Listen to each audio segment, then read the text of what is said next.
What's up, guys? It's KB. Make sure you subscribe to the Underground Sports Philadelphia YouTube channel. Click the bell icon down below so you don't miss a single video from us.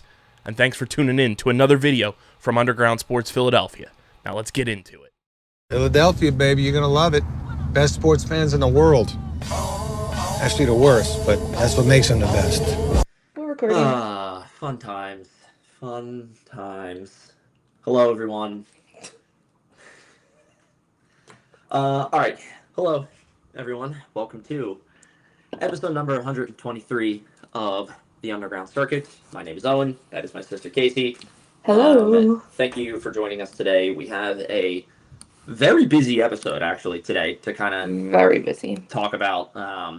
We had the glorious return of F1 from their summer break, which really lived up to the hype. And we had the season finale of IndyCar. Charles That lived up to the hype. also lived up to the hype, yeah. They were both extremely good races. Absolutely loved it. Great time zones, too, because it was, like, perfect. That it's like F1 ended, and it was, like, 3 hours later, maybe, like, IndyCar started. And it was, right in the IndyCar. Just a nice break of, like, you know, you can go do stuff, you can get stuff done, and then, like, you can sit back down. It was a nice blend. I liked it. But if you enjoy listening to us, if you want to see more of our faces and hear more from us, make sure to go follow us over on our social medias.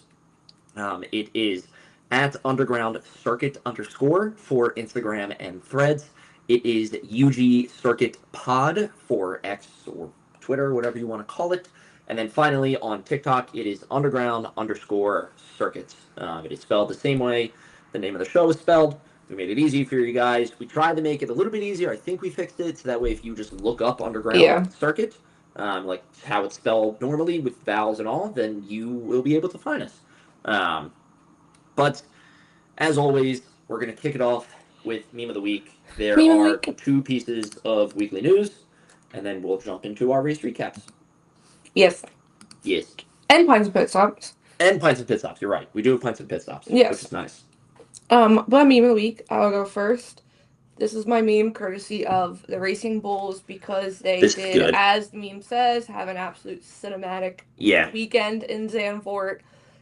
They posted this after qualifying because both cars made it into Q3, which was absolutely amazing. But then, obviously, we know the outcome of yesterday's race, which is so cool to see. We'll talk about it more. But yeah, this one was perfect. I just like that the logo is on the face, so like actually all you see. But it's the perfect way to describe this weekend for VCARB. And I would also say the race. The race was great. For a track where they continue to tell us it's hard to overtake at, there were some pretty decent overtakes there. So there were a lot of overtakes. A lot. But yes, so that was my meme of the week. Sorry, scroll down. Owen's meme of the week. Casey's gonna be sad at this one. Yeah. But obviously I can't look at it and not laugh. If you watch the race, you know what happened to Charles Leclerc. He had a priceless seat. Yeah, he had a pretty good seat. He had a pretty nice option there. I wonder how much he paid for it. Paid a lot mentally for it. Mentally, Paid really a lot mentally. Nothing physically, mentally, a lot. But just part of this. So my meme is a Google Maps overhead view of where Charles was sitting after he got knocked out of the race, turn 3 in Zandvoort. I think it's hilarious. But the other thing I wanted to bring up with this, and I thought it was fucking hilarious, was him watching the race on that phone that he was given afterwards. Because they randomly cut to him again, and you see him with the phone in his hands, holding it up and down and everything, trying to listen as well. But I think it's great. Great seat. He paid a lot mentally for that. Yeah, a lot. Wait, I'm just because well, there is an updated version of this that shows, because I believe Lewis is right here at the across from where Charles was sitting. I feel like that's where he went out because it was on a turn. Yeah, Lewis is in a bend. Lewis is here. Yeah. Oh no, Lewis was here because he hit this piece right here. Yes, and someone changed it and put Ferrari's hopes and dreams, and then it's even more zoomed out to show where Lando pulled over, and it says Lando's hopes and dreams. So, that was a good one. But sorry, there is lots of sirens going on. There are lots of sirens going on right now. I can't. No, okay, because obviously we're recording this on Labor Day, but it's Memorial Day. What's it called? Where we live has a parade, so like that's what I could think it is, but I don't think they have one for Labor Day. But that is That's a shit ton of sirens. Somebody did something. There's been a lot of like random police chases over here. Now I want to look it up to see what it is. But what I was gonna say, Charles, photographer, is the one who gave him the phone. So that's whose phone he's like listening to things from, watching stuff from. But someone, his brother, because Charles photographer, his brother is Pierre's photographer. So they like. Oh yes. So he posted photos of just Charles, and they are hilarious. Like I was cracking up. I thought they were so funny. And in the one you zoom in, when you see Charles with the phone up to his ear, and on the screen you can see, like, you can see Charles watching the race. Like that's literally what he was doing, watching the race. But wait, I want to. I love it. I'm gonna share my screen again because I thought this. I almost picked this as my meme of the week. So obviously, it's literally they're all the same picture. Just casually. Charles when he first crashed. And, like, it's from the TV broadcast, well, this one also sucks because you see both McLarens in the background, so it's like, that is brutal, season for Ferrari. But this one also looks like the photographers are photoshopped. Like, it does not look real for some reason. Yeah. And then the next one is Charles, the picture of Charles sitting in the grass with the clouds behind him. And then the next one is Mr. Bean sitting reading, I think he's reading a book. But the best part is, this is not Photoshop. Charles did, in fact, like this. Yeah.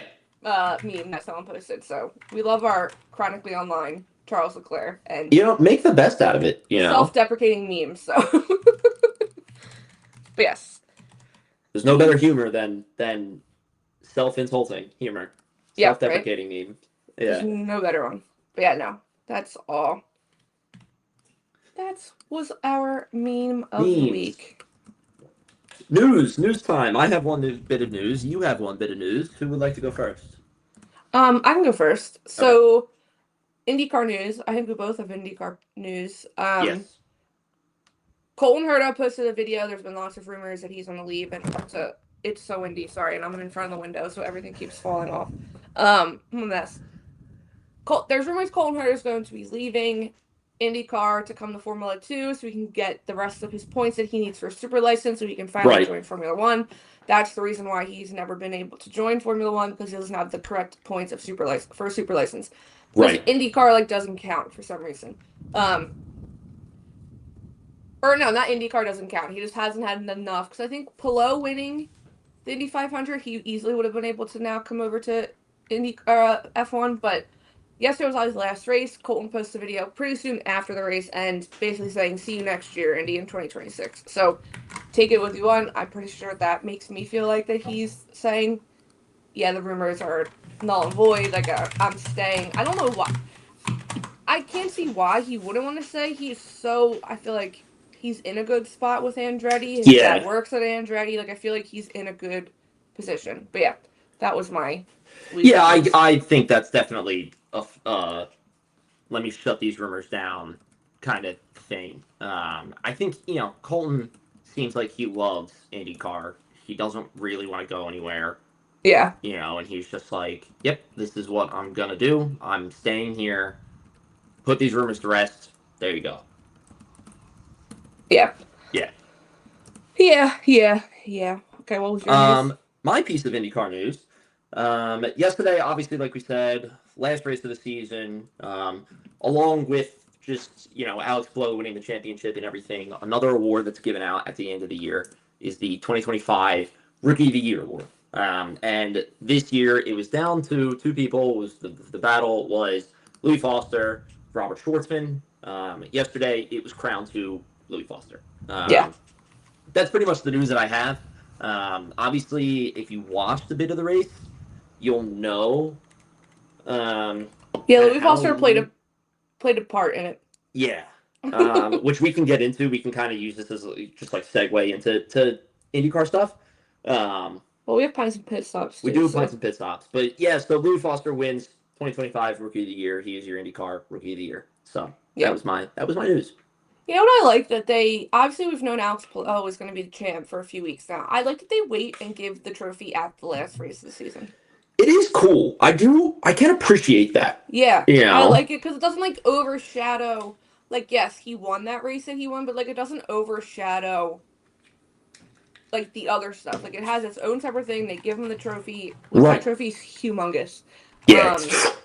It looks so heavy, but yes, that was our weekly news. We will now get into pints and pit stops, and we'll start with IndyCar. IndyCar, which means you're quizzing me, and Yes. I am scared. So if you're new here, pints and pit stops, I'm going to ask, well, Owen's going to ask me F1 later on, but I'm going to ask Owen 5 questions about yesterday's IndyCar race. Every question he gets right, he will lose a second. Every question he gets wrong, he will add a second. That is the pit stop. You want to have the fastest time. Normally we are trying some kind of pint. I have an Olipop. This is not a new flavor. I've had this one all the time. Owen has good old water. Good old water today. But yes, so I will start the clock as soon as I'm done reading the first question. Are you ready? Yeah. This first one, you can get an additional point. If you tell me who, okay? I'll say that now. This is the first question. When did the first caution get thrown? Lap 1 for Christian Rasmussen. What happened to Palou's front right? Tire cut. It got cut. Who crashed into Malukas? Louis Foster. What caused Pato to go out? Same thing, tire cut. What Penske driver had a long pit stop that turned into a stall? Will Power. Good job. Damn, I was cooking on that one. Good job. Oh, that felt good. Your starting time is 20.90. This would be your best time. This might be my best time. Because you got all of them right and the extra points, so. Oh, wow. So you got 6 seconds off. This is your best time for sure. This would be the best time. Okay. What was my starting time again? 20.90. 20.90. Okay. And you got, so obviously, yes, I'll go through the answers. When did the first caution get thrown? Lap 1, and a correct was for Rasmussen, so you get 2 seconds off for that one. What happened to Palou's front right? There was like a puncture, or got cut. Another second off. Who crashed into Malukas? Louis Foster. What caused Pato to go out? Same thing. Tire issue, whatever you said. And then what Penske driver had a long pit stop that turned into a stall? Will Power. Yes. Which, that one was funny because when you started saying who had a long pit stop, I was like, fuck, I don't know. And then the moment you said who stalled, I was like, oh, I know who it is. Yeah, because he was running pretty up top, too. So, yeah, you got all 5 plus 6 seconds off. Good to know. Is that the fastest time? I can tell you, I tried running it on my new computer, and I'm encountering some issues, but I will tell you, because I have it on my phone. Oh, yeah, we got a Phillies hype video for September. My fastest time is an 18:85, and I just got a 20:90 with 6 questions right. Yeah. So that brings me down to a 14. Yeah, that has to be the fastest time. No, your fastest time is still the fastest time. The fastest time. Damn, I was good. Your fastest time is an 8:19. Oh, because I think I was quick. And you were flying. Yeah, you were ripping through the questions that one time. IndyCar. I just want to start off by saying, watching Alex Palou and Pato O'Ward, that battle. I'm so happy you started with this. Was so damn exciting. That's what I think I love about IndyCar and an oval race. I'm saying this now. We have to go to an oval race next year for IndyCar. That has to be one we make happen. But, I mean, electric. They were wheel to wheel for a good, 6 laps, I felt like. Yeah. And never touched each other, never made contact, got very, very, very, very close, but still so damn good. It was thrilling to watch that battle. I loved that was the opening. And I was so happy that, first of all, I was so happy that Pato was starting on pole. Yeah. And then you just like watched Alex just get closer and closer and closer. You knew it was coming. Like, it's inevitable. And it was, you knew it was right. coming. You knew that he was going to get there. You knew that he was going to catch up and cause an issue or cause a problem. And when that battle happened, and I think you're right, I think it was like 6 to 10 laps. Like, I don't know, the oval laps, they go by so fast.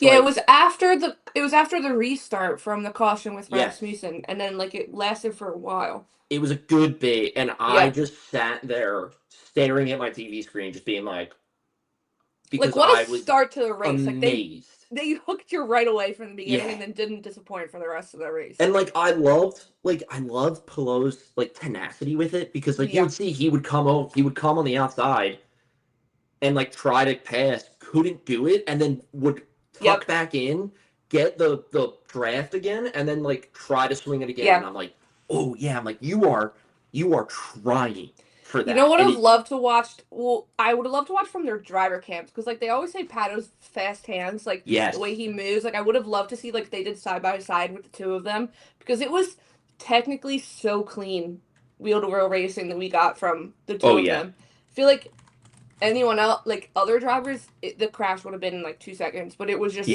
and it was Pato was confident staying on the inside line that entire time. Yeah, it's like a lot of respect for Pato, just being like, just being like, fuck you, I'm not moving. Yeah, like, exactly.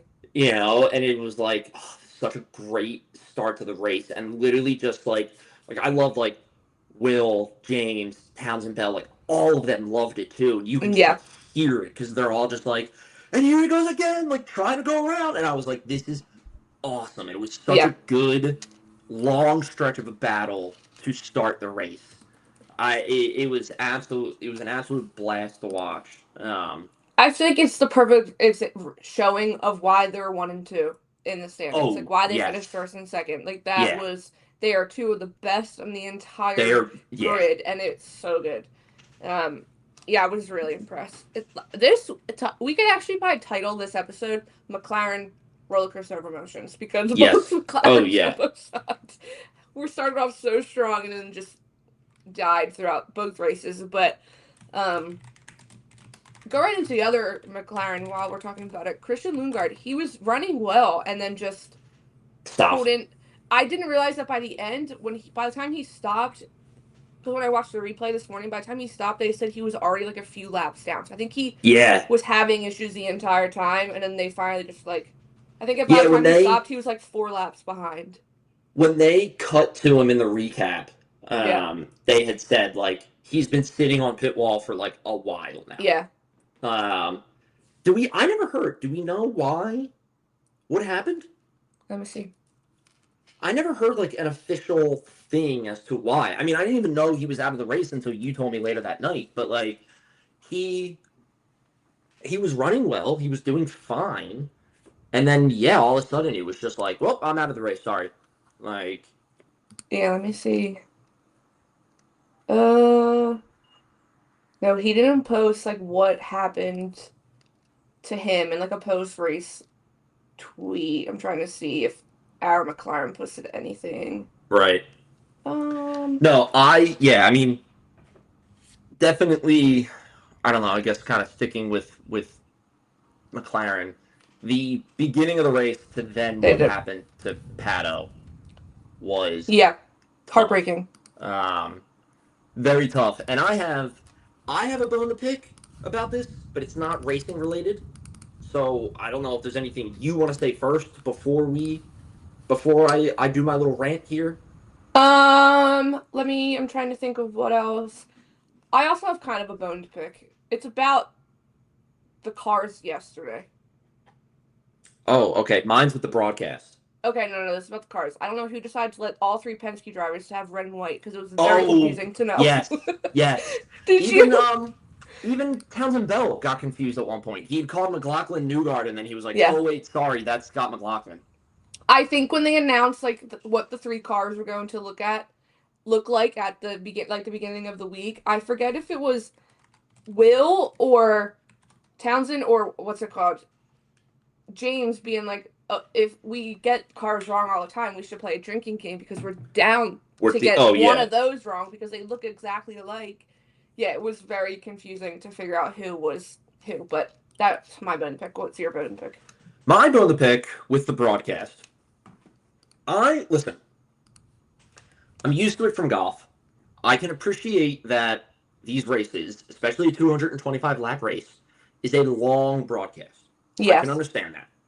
And same thing, like I said, same thing with golf. It's a long broadcast. It's on all day. I'm not expecting to get action coverage the entire day. That's fine. Yeah. That's fine. I'm not expecting that. It really bothers me though, and I kind of have like a story after this. It really bothers me when they do that like picture-in-picture thing. Yes, it's so annoying. The racing is the smaller picture. This is my proposal to fix it. Literally just switch the windows. You can keep the commercial audio. That's fine. You have to have the audio for that. That's great. And we know that racing can go without audio for a good bit. That's fine. Switch the windows, please. Make the racing a little bit bigger. It's like make it the bigger window so that way we can see things happening as they happen. And we're not like because especially me who sits my TV's mounted up and a good bit away. I'm like sitting there, I have to like put on binoculars to see what's happening in the race. No, I agree. That is one of the things I do hate the most. I feel like NBC does that. I'm just thinking when we watch Flyers games, they'll do a picture-in-picture. And I feel like they're either the same size or the Flyers broadcast is a teeny bit bigger. I don't know. I know it's never going to change because I know that it's important for Fox to make money off of this and run ads and everything. That's fine. But they did it once before Pato's accident. And I remember sitting there and being like, this would suck if I'm watching this race and my favorite driver. I'm not thinking specifically Pato. I'm just putting myself in like the general viewer sense. And I'm like, this would suck if I'm watching the race like this and my favorite driver has a shunt or something or gets like clipped and has an accident and is out of the race. And then literally I think 20 minutes later they're in a commercial, like a picture-in-picture for a commercial, and I'm watching Pato slam into the wall and get out of the race, and I'm like, that's how. When I watched the recap today, the 30-minute recap, you can tell. Obviously, they don't show the commercials, but you can tell when they do the cuts, like what came back from the commercial. But like going to like Malukas and Foster, that one was on the broadcast. They were talking about it because it happened. Will Buxton's like reaction was like spur of the moment, like oh shit, like that was like that just happened right now. You can tell when they go to Pato, it's like here's what you missed in the commercial. Pato's out. He had a great chance of winning the race, but he's out. It's just like it's so annoying. And again, I know love about F1. I get it, and there is a caveat here with this too. We're used to F1. We also watch F1 through F1 TV, which is a streaming service dedicated to F1. So there's gonna be no commercials. Yeah. And it would be different if we were watching on like IndyCar TV, because I'm sure we wouldn't have commercials. But I was just like, I was so angry. And it was literally just because I had that thought beforehand where it was like, what if I'm watching this and it's like this is perfectly like what would happen if they did that during the 500 didn't win the championship? Yes. When Newgarden crashed, they cut back from commercial and Newgarden's cars in pieces at the start-finish straight. Flipped over, and it's like, what the fuck?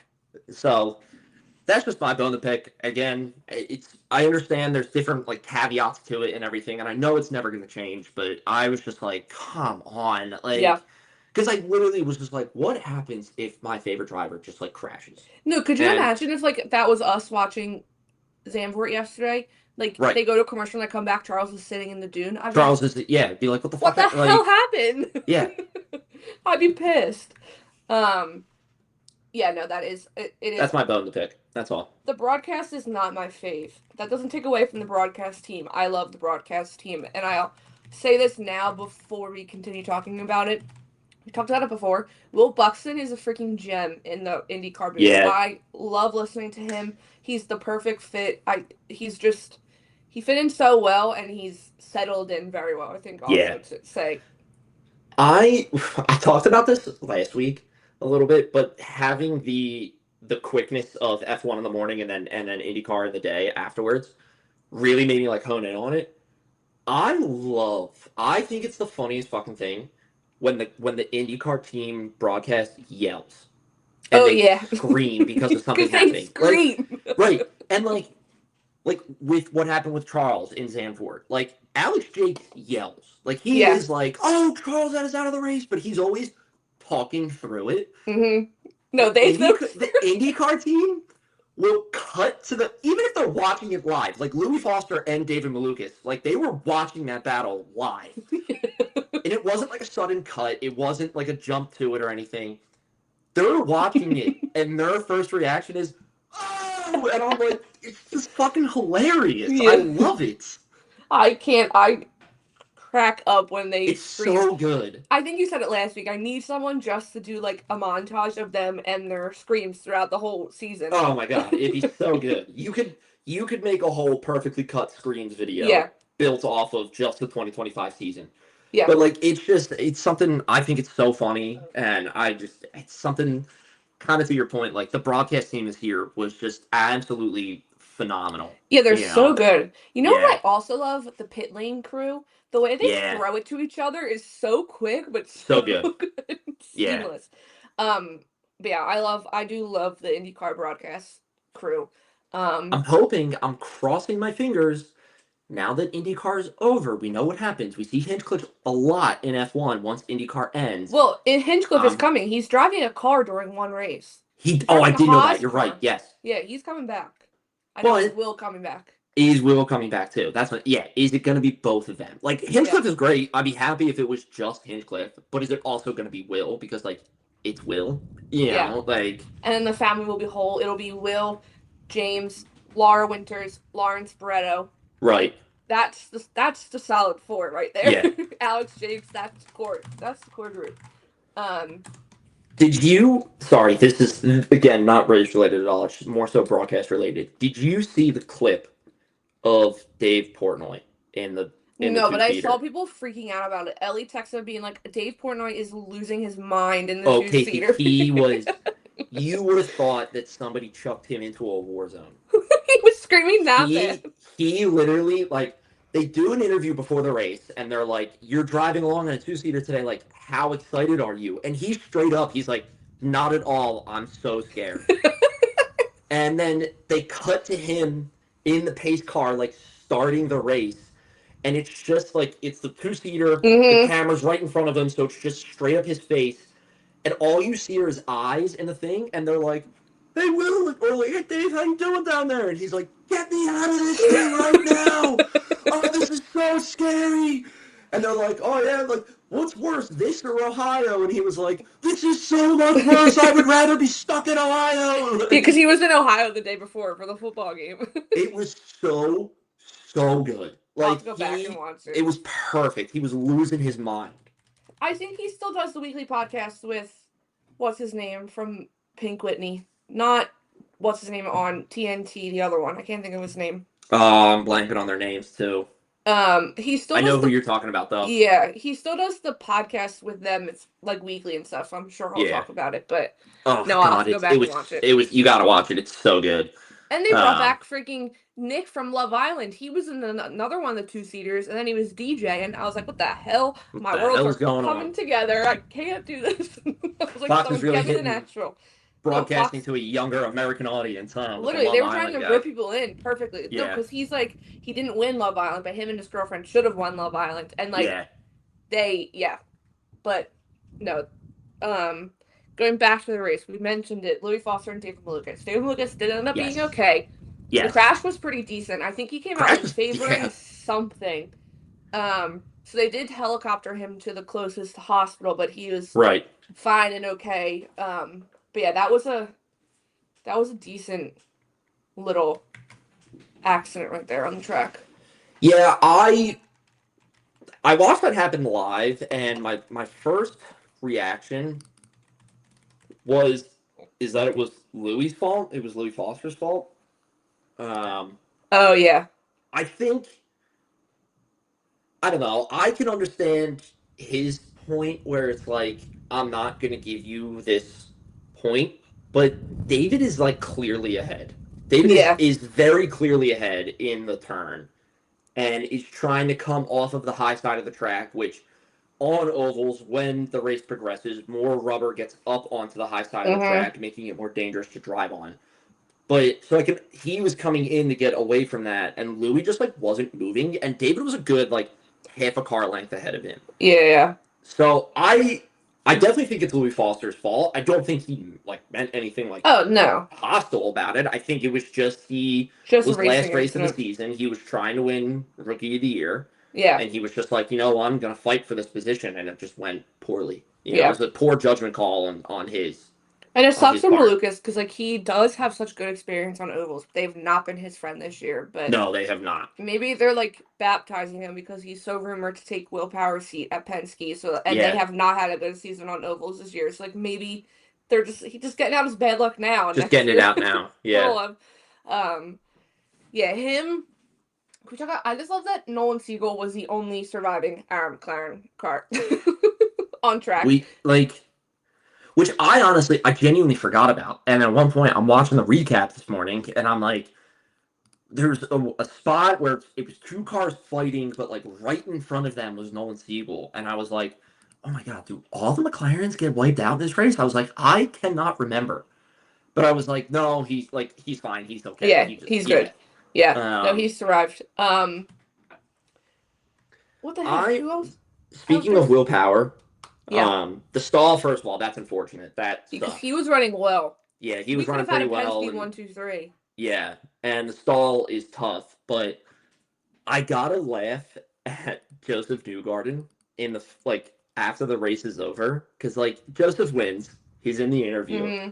The interview was asking him what did you think about this season? You know, can you I think it's just a general question, and nothing says I'm no longer going to be on this team. Oh, yeah. Then when your teammate in a post-game event interview, whatever it is, goes, give it up for this guy. You know, he's a legend. And he starts, saying Will Power is a legend and everything. And I'm like, well, there it is. That might as well be the breaking news graphic there. Yeah, well, and I think the Penske boys, it's so easy to tell, they don't spend a lot of time together outside of racing.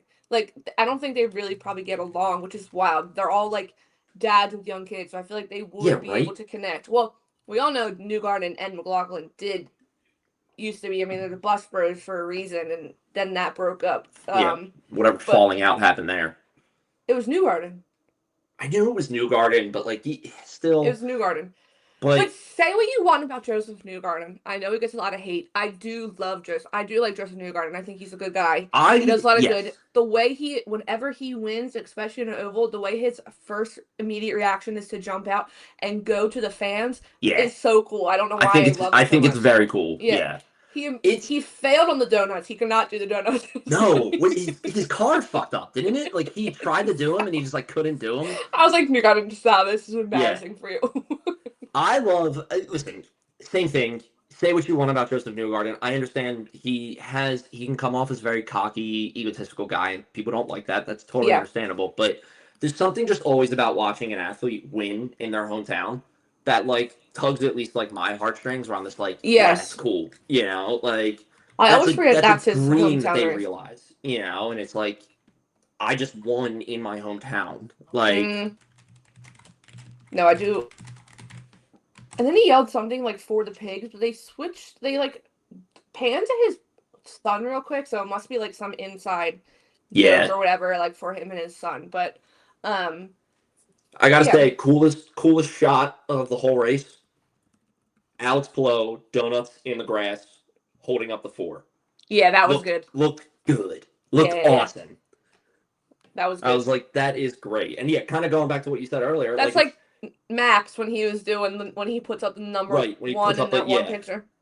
I love that they gave him the trophy at that last race because it still gives you something to work for. You know, it still gives you something to look forward to. It's not like he wins in whatever race he won it at, and then they're giving him the trophy and everything, and then it's all right, go finish. It's races, Max in Vegas last year. He wins in Vegas, and then it completely overshadows George's win in Vegas because Max is celebrating the world champion. Max is I watched the replay this morning, and then I turn on Good Morning America, and Alex Palou is on Good Morning America. Is he really? Was he really? He was. Yeah, they were talking to him because he was won the championship and stuff, and they were like bringing up different things and stuff. I will say that man loves being a dad. What's his the one guy who's always on the show, he's also like a dad with young kids. I can't think of his name.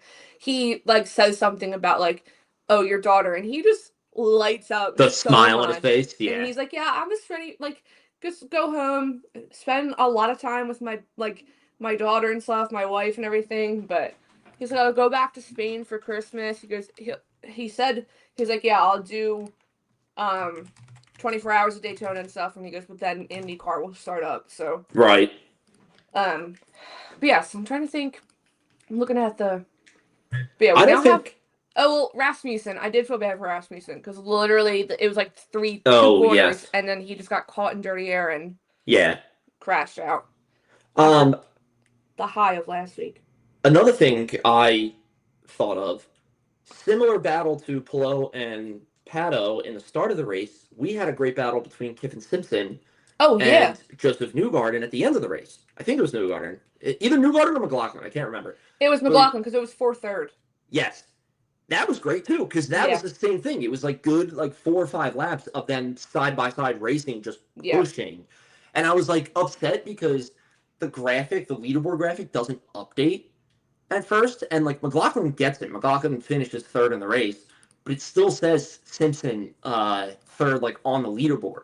Yeah. And I was like, oh, Kiffin Simpson got it. And then they, like, in the broadcast crew, they're like, I don't think Kiffin Simpson finished 3rd. Like, Scotty did get him. You know, but I was like, this is a great battle, too, like, right at the end of the race. I love it. Yeah, what did he finish? Yeah, he finished 4th. Yeah. So I appreciated that battle. Overall, I mean, like you said, season finale lived up to the hype. No, it really did. Now it's just, obviously... I posted today there's 179 days to the first day of St. Pete. Yep. So they have 6 months. That's a long break. That is a long break. That's a nice break. That's a really nice break, but it's a long. Yeah. But yeah, obviously we'll still see the likes of some drivers. Like we know Pato, he'll start doing his McLaren reserve duties and come to he'll be there for Mexico for sure and stuff. But yeah, then there's just news to wait for. Where does Will Power? What happens to Will Power when Malukas gets? Yeah, what happens with Lucas? So, yep. Some big changes coming. Like you said, we think Colton Herta is not coming into F1, especially with Cadillac's announcement of drivers and everything. You know. But yeah, unless he ends up being like a second reserve driver like Pato, where he can come to races once the season's over. Yeah. But yeah, I'm just like I said earlier. We are 100% going to an oval race next year. I have to see an oval race in person. I want to see an oval race so bad. So bad. I want to see one so bad. They're just electric. They are like that. The Pato Palou battle in the beginning of the race was like the I get it moment. Yeah. Where it's like. The Indy 500 was great. I loved watching the Indy 500. It's electric. It's so much fun. It's a blast to watch. But, watching this battle between those two yesterday, I was like, oh, I get it. This is what oval racing is. And I was like, this is fucking awesome. It's so much fun to watch. It's just so damn cool. And it's just obviously NASCAR does ovals all the time, but it's just something, I guess, because the Indy cars are smaller that they can, the start of the race yesterday, there was 4 wide. 4 wide, yeah. You can't crazy. Do that on the streets of St. Pete. You can't, but yeah, it was a good race. Shout out to Nashville. He didn't disappoint. And then they went partying where there's the videos posted of Will Power playing his drums in the bar like he always does. I love it. Nashville race. Yeah. Moving on. Back to Pints and Pit Stops. Jumping into Zandvoort coverage. Obviously, GP. I'll be quizzing Casey. Like we said, 5 questions as fast as possible. We'll write down the times, do whatever. Are you ready? Yes, I think. I need to pull up my notes. Give me 1 Owen second. is not ready. I am not ready. I was ready on my phone, and then I realized that I needed to be able Put them on your to computer. read my questions and read the notes as well. So I did earlier. When I was watching the recap, I like wrote them down. Then I was like, wait, I need to change them to my computer. Okay, I am good to go now. Phone, Yep. timer. Just as a heads up, the last question is an opinion, true or false question. Opinion? It's an opinion, true or false question. Oh, I think I know where you're going with it. Okay. Yeah. Okay, good? Yep. All right. How many places did Alex Albon gain on the first lap? I just watched a video. 5. What team principal was shown using his hand to check for rain? Zach Brown. Who did Carlos Sainz make contact with? Liam Lawson. Who hit Charles Leclerc? Kimi Antonelli. True or false? Lando DNFing will be the defining moment in the WDC. False. Okay. That's a good time. 21:23 is your gross time. You got all of them right. Oh, I did? I told you got all of them right. Albon. I thought I was dead wrong. So yes, how many places did Alex Albon gain in the first lap? 5. What team principal was shown using his hand to check for rain? Zach Brown. He was reaching out behind. It was totally someone posted that, said that's totally like a dad handing snacks or something. Like oh yeah, that's 100% like here, kids, take these snacks, or like, Shut you up. have snacks, you give them the main, Who did Carlos Sainz make contact with? Liam Lawson. Who hit Charles Leclerc? Kimi Antonelli. And opinion, true or false, Lando DNFing will be a defining moment in the WDC. You said false, which we will discuss. But that gives you a time of 16:23. That's very good. Okay. I had up the lap by lap stuff earlier. Now I want to bring it back up. So I kind of want to talk Lando first. Yeah, we can start with him. Because it's tough. Sorry, I'm also writing down your time so I can mark it later. Pints and pit stops. Obviously gutted for Lando. I mean, it's a tough situation. Left 66 of it was 72, so close to the end. And he smells smoke in his cockpit. Turns out it's an oil leak. He thinks something was on fire, which would generate the smoke and everything. So most likely it was on fire. It was a lot of smoke. It was a lot of smoke, yeah. And just like a gutting feeling, because like that's the one where it's like literally, like there's nothing you can do about it. No, it's just literally a reliability issue. It was nothing he could have changed. There was nothing he could have done differently. It just was heartbreaking, but at the same time exciting for another reason, which everyone knows. Right. Like, I've never felt such a range of emotions in 2 seconds, being like, oh shit, and then be like, oh shit. Oh shit. Yeah. Yeah.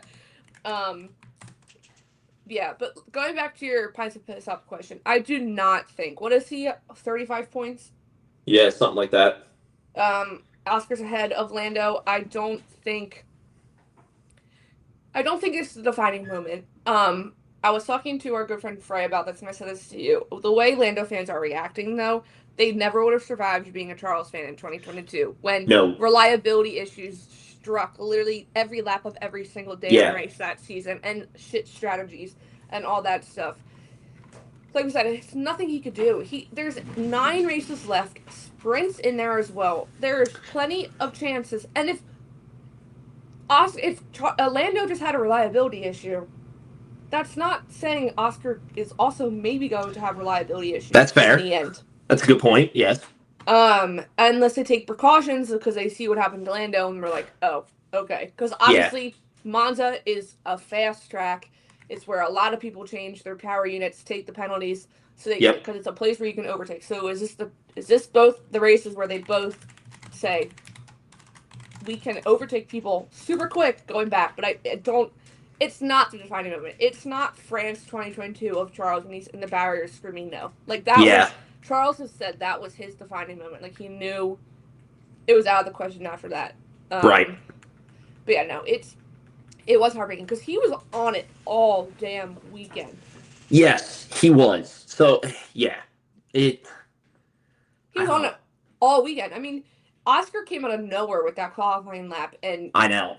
Out and obviously got pole, but like, yeah, no, he was just, the minute FP1 started, Lando on it, setting the fastest times, lap after lap. Like, he was very clean with everything. And then, yeah, just the freaking reliability issue. Had to come in low in the mood. So, I disagree with you. Oh. And I'm saying this as a Lando fan. I think this is the defining moment for the WDC Championship. And I'm going to say this as gently as I can. Lando has never chased a World Drivers' Championship before in this serious of a sense. Yeah. And he has never competed with someone in this serious of a sense for a World Drivers' Championship. I think this is going to be the first crack. And then I think everything from now will be... I don't want to say, like, this is it, it's done, it's over. I would love to be proven wrong here. Oh, yeah. But I can just see this being the one crack where it just kind of cascades from there. Well, it's also, like, I can see it from Oscar's side. Is this the... Not that he needed a confidence boost, but, like, is this the momentum Oscar needed to being like, okay, yeah, let's go. Let's steamroll the rest of the season. Yeah, now I'm ahead by a good margin. Let's just keep rolling with it. Yeah. You know? Yeah, I listen, again, I would love to be proven wrong. I think that would be great if Lando comes back and he's like, you know what? Last week sucked. It happened. I'm going to get over it, go from there, and move on and win Monza or win the next, maybe within the next 2 races, stuff like that, to kind of bounce back. But I don't know. I can't shake this feeling that this is going to be that moment that if and when he loses the World Drivers' Championship, people are going to look back on it and be like, it started here. It started in Zandvoort. I would not be shocked if he even says that. Like, this is... Right. He looks back at his season as a whole, like, what can I have done wrong? And again, it just sucks because it was not anything he did wrong. Right. He didn't have a snafu and, like, snap and, like, fall a few seconds back and Oscar continued the lead. Like, it literally was nothing he did wrong. So I think that's what hurts. I feel like that's what hurts probably more. So that's what I was going to say, too. I think, like, you can take comfort in that of, okay, it wasn't anything I did, but that can also, like, haunt you because it's very easy to be like, okay, I caused this. This is how I did it. I know how to fix it. Whereas this... And, like, what's stopping from it not happening again? Like... Right. So, like, Lando can talk to his engineers, and his engineers can look at him and be like, hey, we know what caused it. We've eliminated the issue. But, like, there's always going to kind of be that part in Lando's head of, I had no control over it. What if it happens again? Yeah. What if I make this climb all the way back to where I was and the championship goes all the way to Abu Dhabi? Who's to say 5 laps left to go in Abu Dhabi, it's going to happen again, you know? Yeah. And those thoughts, like, as silly and as stupid as they might seem, those things can fester and they can just grow until they're physically affecting you and his performance and everything. Yeah. I don't know. I just can't shake this feeling. You're a little bit in doomsday. Yeah, I would love to be, again, please prove me wrong, Lando. I would love to see you do it. Yeah, right? Like, I would... Shut me up, make me look like an idiot. That's fine. Do that. But I can't. I can't confidently sit here and be like, Lando's going to win now. Yeah, but you're not within the conspiracy theories that it's only happening to Lando. Like... No, I am not. Yeah. Yeah. That's a good one. But yeah, that's my thoughts about McLaren for the race. Good job, Oscar. That's great. Grand slam for Oscar. We love to see that. You know, that's great. And you got the lap record. Next year when you film Track 5, you'd say lap record was set by Oscar Piastri. Max. Well, Red Bull in general, but Yuki was kind of just like, all weekend. Yeah. Like, Max, though, there is... When that car, I know he despises that car and the way it runs, but I knew he was not out of count for pole position in Zandvoort in qualifying because it's just he literally, we know for a fact, knows that track like the back of his mind. Oh, and it's his hometown track. There's only one more race there next year. The crowd during the driver's parade, like, he got off the truck and they interviewed him in front of, like, one of the bigger grandstands. The crowd was unreal. They were singing the Max Verstappen song, but, like, I love it. Clear as day. Like, I felt like you were in, like an English, like a European football stadium. That's how big that's how loud the chant was. That's good. That's very good. Yeah, Max in Zandvoort is just special, obviously. He gets second place. I'm happy he was still on the podium for that race. I missed hearing that anthem all the time. It was great to hear this. It was nice. It kicked in, and I like had like a twinge of like PTSD, and I was like, oh wait, we haven't heard this like that much. Not much. Like no. I was like, oh my god. It's like you immediately start humming, and you're like, it's like a commercial you haven't seen in a while, and like it starts, and you're like, wait, what? It literally is the same feeling that I got when the race started, because the intro credits roll, and it's, you know, dun, dun, dun, dun, dun, and it's like, you start singing, and you're like, oh man, I haven't sang this in a while. Like, this feels good. And then, like, the Dutch national anthem starts playing, and you're like, oh, I haven't sang this in a while. Like, this is nice. Well, I forget I saw someone post, they're like, oh, the 2023 intro music is back. It's so nice. Our outro music is back. It's so nice. But Max was great. He was kind of in his own territory after a while. He's kind of killing, honestly. He had a good start.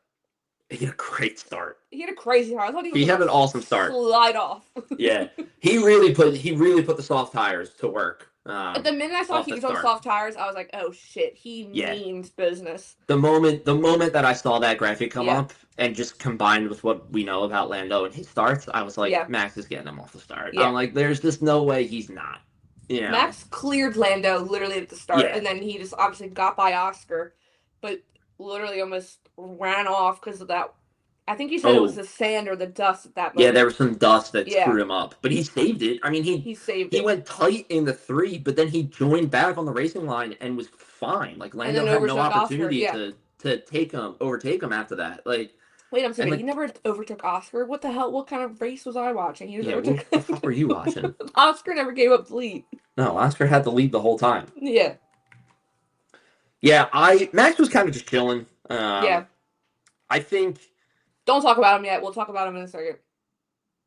The other podium sitter, if that's who you were going to talk about. No. Okay. No, the only really other team that I wanted to talk about was Ferrari, just because. Well, I want to talk about Alex Albon. Oh, we should talk about Alex Albon. And yes. Yeah. Ollie Bierman. Oh, yes, let's talk about Ollie Bierman, because what the hell, man? What the hell? Exactly what the hell. He starts pit lane, and maybe 20 laps in is 11th. He finished P6. He finishes P6? Yes. From the pit lane? From the pit lane. Come on, in Zandvoort, where they tell us you can't overtake. Right, with all the talk this weekend of, Zandvoort's so hard to overtake in, and blah, blah, and all this stuff, you had Alex Albon climb 5 places off the start, pretty much, and throughout the first lap. And you had Ollie make up 14 places throughout the entire race. Yeah. Is that his highest? That has to be his highest. I believe so, yes. All the rookies this weekend did a pretty phenomenal performance. Well, Gabby and Kimmy were finished with no points. Franco was almost in the points. When I saw them come up on the thing and told Kimmy's penalties, yes. Yeah, and they told Pierre to swap. I was like, in what universe are we telling Pierre to swap with Franco Colapinto? That's what am I watching? I was like, okay, sure. But Kimmy was just...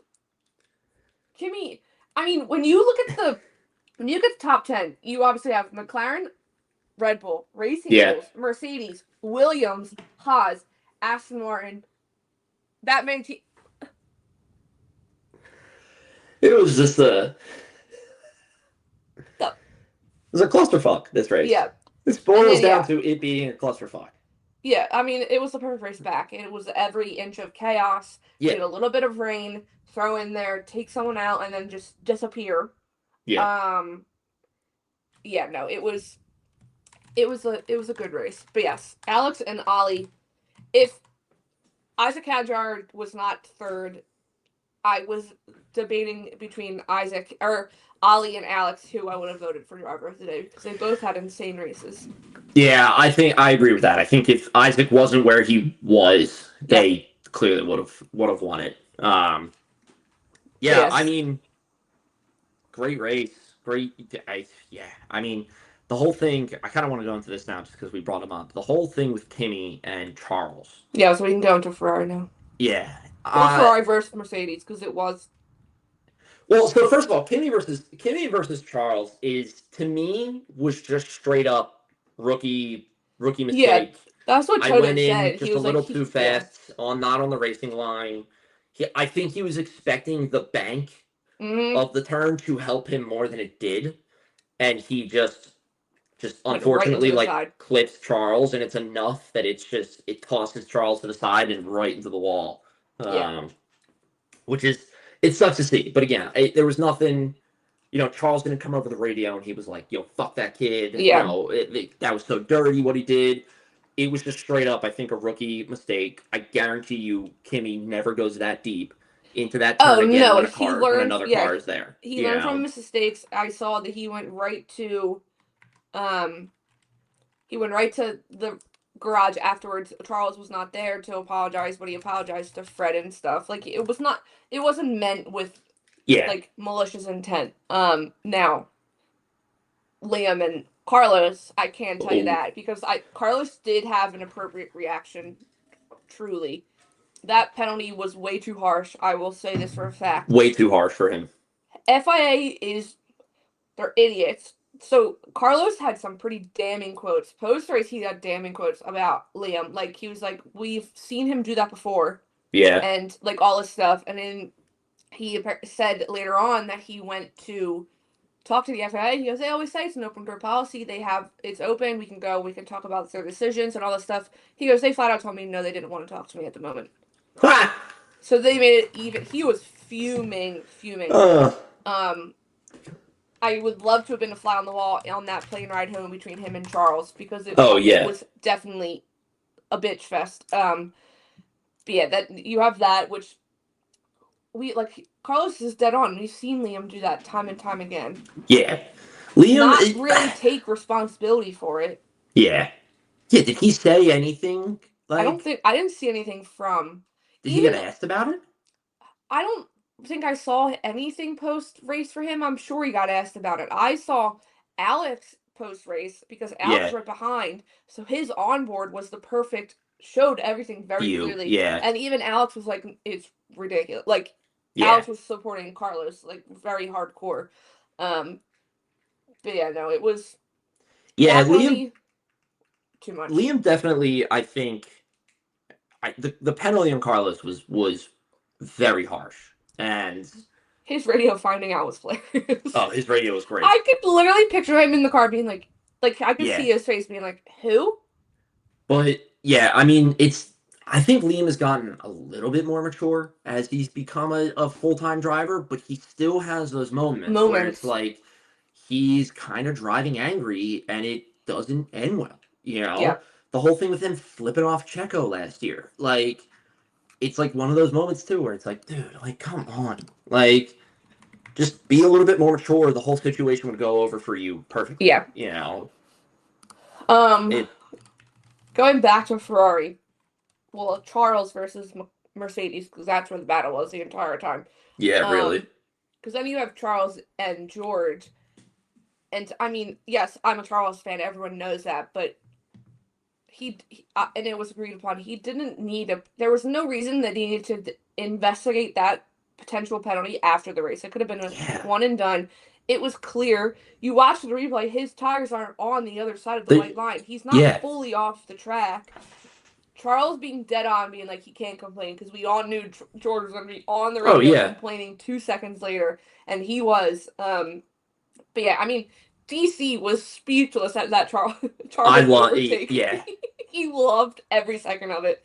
He was obsessed. DC, this whole broadcast was fantastic. Like, the calling out the FIA for when they said we're going to investigate it after the race and everything. It's like, no, like I think DC was straight up like, that's ridiculous. Like, he was. You need to make a decision about this now. Like, because that's going to affect the race. Like, that changes strategy, like, immediately. But yeah, it was. I think I don't know. I think it's crazy that the FAA was just like, yeah, we'll do it afterwards. It's like, no, do it now. That's your job. Ferrari, though, it's not really much to say. Yeah. It was just an awful weekend from the start. They were, I mean, Charles said it during FP1, we're miles off, and they were miles off the entire weekend. Yeah. Yeah, but there is going around. Last time Ferrari had a double DNF, and I just like the tweet. Let me go back. Last time Ferrari had a double DNF before Monza was in Spa, 1998. They went on to Monza the week later, 1 and 2. Oh, okay. So, yeah. Just play the anthem now. Could be good news. Could be good news for Ferrari. I did feel for Lewis. He just got the rain literally started, and he just caught that paint line and just lost it. Just went. Yeah. And he looked okay. I feel like out of both Ferraris for most of the weekend, he was quicker than Charles in a lot of the sessions. Like, he did seem okay, but they both just could not get a handle on that car. But yeah, now let's talk about the best part of the best part of the weekend. Yeah, Mr. Isaac Hadjar. One of the best parts of the season, I'll say right now. Yeah, honestly, there's got to be an award for like best moment of the season. Yeah, and I think it's like, listen, I didn't want it to happen that way, but I love that he got it. You know, he deserved it. He was driving a damn good race the entire time. He deserved it. He fought George for most part of the beginning of the race to keep that number 4 spot. You know, I think he did a spectacular job. I mean, like I said, he deserves it. He deserves, to win a race and everything with the way that he's performing. I love that he was just a happy kid. Yeah. Who placed on the podium, and he was like, "Fuck yeah, this is what I've been wanting to do," like, and that's that he got it. You know? Yeah. So there were some sick edits because they obviously interviewed him during the driver's break. So he was P4, and they're like, "Is a podium possible today?" He's like, "I mean, that's always what the outcome you want," and like people are using that, and then like they're editing it into him on the podium. It's great. I loved when he got out of the car and hugged Oscar and hugged Max, and then he's like standing there, and you have a pissed off Zach Brown, and then he's like, "Where's my team?" And then he sees them and books it over to him. It's so good. Yeah, he deserves it. I mean, everyone's posting it. I posted the picture of him and Lewis's dad. I'm like, someone go back in time and tell this kid he will get his first podium. He'll get a podium. Year of F1. It was. You literally had people freaking out about Lando, and then I think like the next post, everyone's like, it settled in, and everyone was like, "Oh my god, Isaac's going to end up on the podium." Yeah, and that's how you do a damn podium celebration. The two, Oscar and Max, just like attacking him and spraying him. So good. It's so as good. they should. Like it's his first podium. Like you should, like it's a thing of like everyone like that, where it's like you cannot complain. No matter how dark the race gets for you, no matter how bad it is, there is some enjoyment in that, because you can immediately, as an F1 driver, you can immediately relate to that and be like, I know what that kid's going through, because I remember the first time I got my first podium, and like that's a great feeling. And especially for Max, like Isaac's even said, he's known Max for so long, being in the Red Bull Academy. Max has helped him so much, like. Max probably felt like a proud, like, older brother being absolutely, yeah. I loved F1. I've never seen them write a good caption for that, like, about something like this. Maybe they've done it for, like, different wins, but F1 posted on Instagram saying at the start of the season opener, Isaac Hadjar made an error in a tricky conditions, spinning into the wall before the start of the race. Some would have given up here, but with the unbearable pressure of the sporting world upon him, he did the opposite. He picked himself up and scored solid points throughout the first half of the year, showing what skill that earned him the nickname Le Petit Prost, which is an insane nickname to have. It's an awesome nickname. Now, in just his 15th Grand Prix start, the rookie shares the podium with the reigning world champion and the current championship leader after such a cool podium drive to the third of an already impressive P4 on the grid. A true story of resilience, determination, overcoming odds. Isaac Hadjar, today is your day. Like, perfect. That's great. Yeah.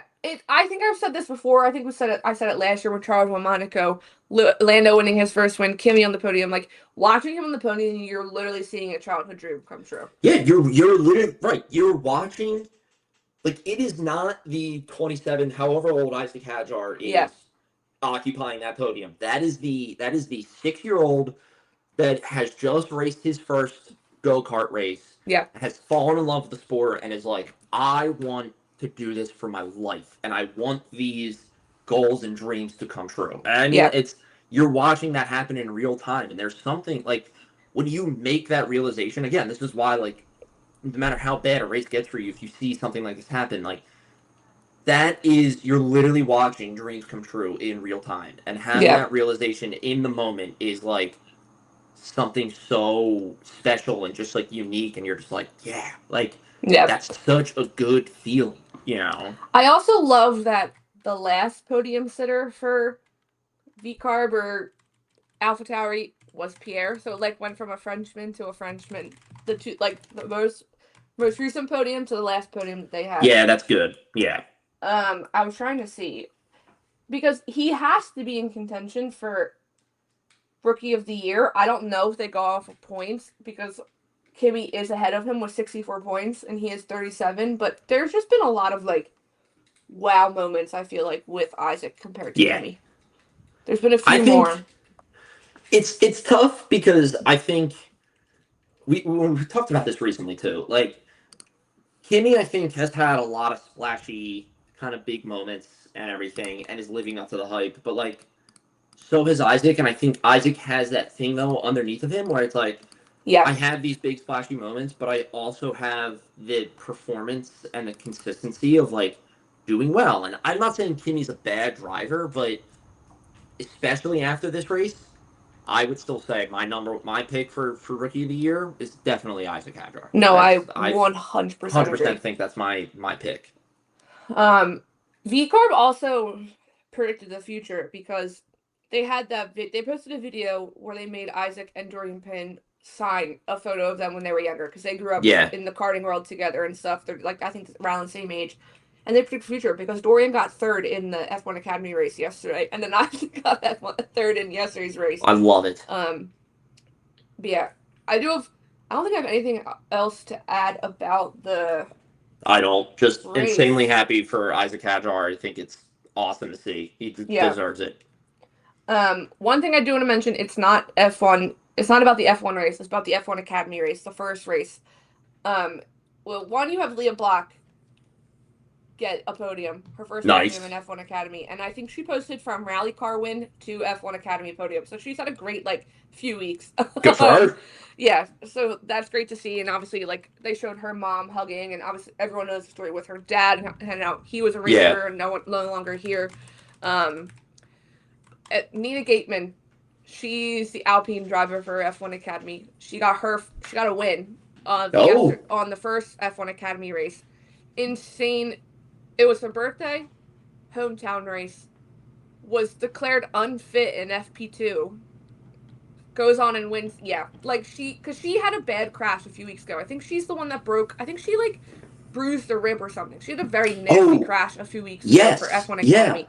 Yeah, ends up doing that whole thing. The video of her on the podium just silently crying, and, like, she's just taking in her national anthem in front of her hometown crowd on her birthday. You just see her literally, like, oh my god, I feel like she's, like, does one of those, like, deep breaths and just, like, lets out the feel, like Charles from the Monaco podium. Like, you can just see the way, like, the relief is just like, the weight. I've done it. Yeah.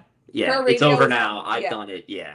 Her radio is also, like, when she wins, you can tell she's already crying. And then one of the coolest things about F1 Academy is the paddock is open to the public. So there's another video of her going back, and there's just fans out there cheering for her outside the girls' paddock. Yeah, it was maybe one of the other best moments of the entire weekend was that win. And then you have an Alpine winning the race. So an Alpine winning the race. That's right. Yeah. The girls are making their claim. Yeah, Chloe Chambers' first race winner for a Haas, or first podium winner for a Haas. Leah Block on the podium as a Williams driver. Nina Gateman on the podium as an Alpine driver. Come on, girls. Great. Maya Love to see it. could win, and she's the Ferrari driver for F1 Academy. Whoa. So. Whoa, let's not get ahead of ourselves, all right? But yes, so that was Zandvoort, as always. Yes. Didn't disappoint. Did not have one stroopwafel the entire weekend. I'm still pissed about it. But yeah, moving on to predictions. Some people did give me predictions on. Good. Race. Give us all your predictions. There's not a lot because I just asked a little bit ago. But someone just literally just replied saying, I have one, but I don't want to write it out and jinxing it, which I totally understand. I know exactly who they're talking about. Yep, don't write it down. Ferrari won too because I'm delusional ass who doesn't learn from her mistakes. Yep, that's totally good. Understand. That's great. Someone else said Ferrari win. The Delulu is still not gone. This is more realistic. Oscar, Max, Charles. Lewis gets his first podium. Yes, I'm that delusional. Lando, Villain era starts now. Oh, that's good. Yeah, then they kept going. There was a few of them going back and forth, and then they decided on Lando, Max. Lando, Charles, Max. Sorry. They put their numbers, so it threw me off. Jesse just said blue, because obviously it's come out. Ferrari will be wearing, their team kits are blue this upcoming weekend. But not for everyone's favorite joke, aka HP. It's to honor Niki Lauda and what the mechanics used to wear. But yes to that. Someone else said, I'm definitely thinking another unexpected podium this season is absolutely chaos. I replied saying, honestly, anything can happen at this point. I'll take it. Yeah. Someone said you want the Delulu or the realistic? I said both. Delulu was Ferrari 1-2. Realistic was McLaren 1-2. Okay. And then someone said Davide to call someone Bello, because obviously we all know Valsecchi is most likely going to be on F1 TV this weekend. But yes. Predictions. I might give Delulu and real ones as well. Or I'll just stick with full Delulu. I'll just stick with full Delulu, actually. Stick with full Delulu. Who cares? I'm going to go straight delusion. Okay. I'm not going to say who, but I'm going to go Ferrari, Kimi Antonelli. Wow. Okay. A full Italian podium. Yeah. All right. I like it. I can respect it. I'm going to join in on the craziness. Okay. I am going to say Charles P1. That's where I'm going to stop on joining the craziness. Nice. Going to go realistic. I think Charles P1, Oscar P2, Lando P3. Okay. That's what I'll go, because I do agree with the Lando villain era. I know I was just talking about, this is where he'll break down or whatnot, but I hope that he can bounce back for it. I will pray for it. I will hope it happens. But yes, Charles P1 would be great to see him win Monza again, especially after the year that they've been having. Yeah. Just to kind of at least get one win, or just one at least win. Lewis on the podium, Yeah. I do love that Ferrari's going with this honoring Niki Lauda for Monza this weekend, because it's known. I mean, that Lewis had a relationship with Niki Lauda before he passed away. There's multiple things of them together, so I do like that's who you're choosing to honor with, especially Lewis's first Monza year, as in red. Weather right now looks fine for this upcoming weekend. So nice. In Monza, we love a good Monza. I love Monza. We may not look Italian, but we are Italian people. We are Italian. I will let the pride fly this weekend. Yes. We get to hear a great national anthem at least once. I would not. Yeah. I would take it again. Honestly, because I think that'd be cool. If Kimi got on the podium and if Ferrari's one of the winners, Kimi still gets to hear his national anthem when they play the anthem for the constructors. That's a good point. Yeah. Yeah. But yes, those are our predictions. Do you have anything else to add? Nada. He said nada, people. He said nada. I will close this out. Thank you so much for joining us for Underground Circuit. We'll be back next week, obviously, to recap Monza. No predictions, because the next race after that is Baku. Yep. As always, go give us a follow or wherever you listen to us on podcast. Follow over on Instagram and Threads, undergroundcircuit_, Twitter/X, UDCircuitPod, TikTok, underground_circuit. Thank you so much, and we will see you all next week, people. We will see you next week. See ya.